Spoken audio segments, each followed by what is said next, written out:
Hi everyone, welcome back to the Schwowin's Nest. Today I am participating in my good friend Sonja's Trash to Treasure Challenge. Sonja can be found over at Domestic Diva. If you haven't seen her channel, please go check it out. I will have her link in the description box as well as the playlist link. For this Trash to Treasure project, I decided to dig into my stash of frames and I found this really nice long one. I picked it up a long time ago at a thrift store for $6.99 and I'm just going to take out all of the bits and pieces. There's a couple of different mats, there's the backing and then the glass. I don't need any of that, so I'll probably save some of it for future projects. I'm doing a coastal farmhouse theme in my family room. I'm giving it a bit of a redecorate and refresh. So I thought this frame would be the perfect size to make a sign out of. I'm going to use Rust-Oleum Serenity Blue chalk paint, and it's going to need 2, almost 3 coats to cover that dark brown.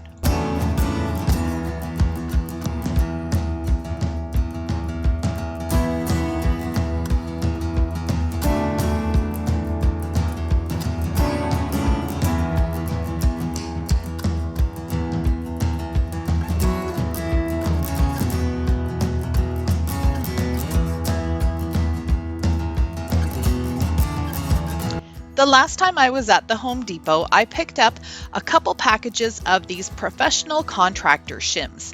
These are about 18 inches in length and they're about 1/4 of an inch on one end and they slowly get thinner towards the other end. So I'm going to try to use the thinner end for this project and then I'll have the thicker end left over for something else.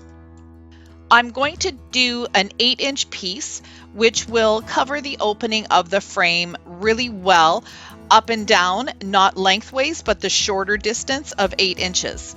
So using my pencil, I'm just going to mark off the 8 inches using the thinner side of the wood, and then I'll just use my craft knife, score it a few times, and then snap it in half.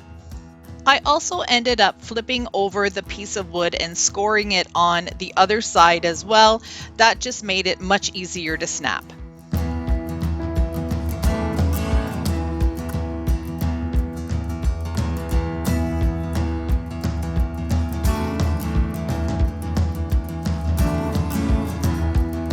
Once I had all my pieces cut, I used a fine grit sandpaper and just sanded down the tops of them. I did have to do a little bit of sanding where I snapped them in case it was a little bit rough, but I wanted this to have more of a smooth effect because I will be painting these sticks.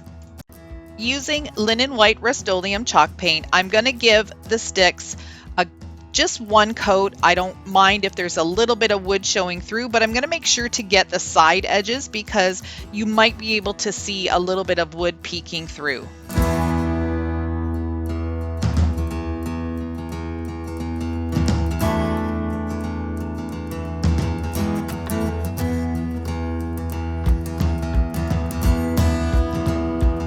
While I was waiting for the sticks to dry, I had my linen white out on the brush, so I decided to do some distressing on the frame, just my dry brush technique where I dab a little bit on and then go over it to create sort of a wood grain look.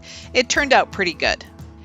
Here's me working with the shims. I've got everything placed in and I'm just making sure that they're all going to fit really nice, maybe just a tiny little gap in between most of them.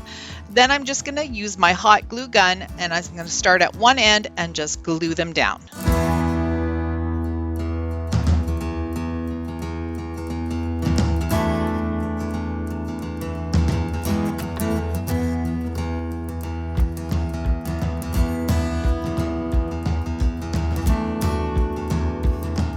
No sign is ever complete without putting some kind of wording on it. I'm going to put on "This is our happy place." I'm going to cut the stencil in half just to make it a little bit easier to work with. I've got some painter's tape holding down the stencil on a couple of sides, and then I'm just using my other hand to just hold and push the stencil down so I don't get any bleeding.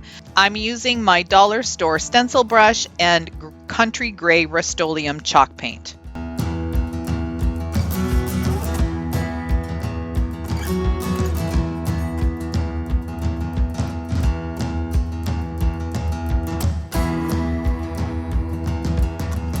Once the paint was dry using the first stencil, I put the second one on. And so happy place, I'm going to be putting just the way it is on the stencil, the word happy, and then place underneath it, leaving some white space at the top.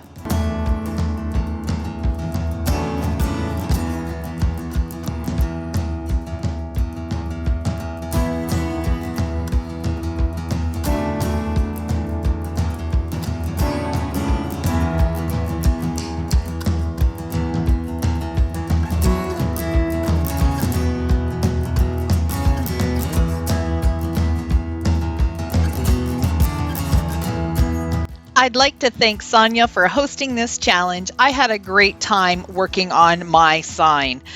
If you liked my video, please give me a thumbs up, comment and share.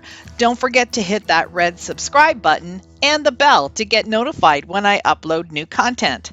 Thanks so much for watching.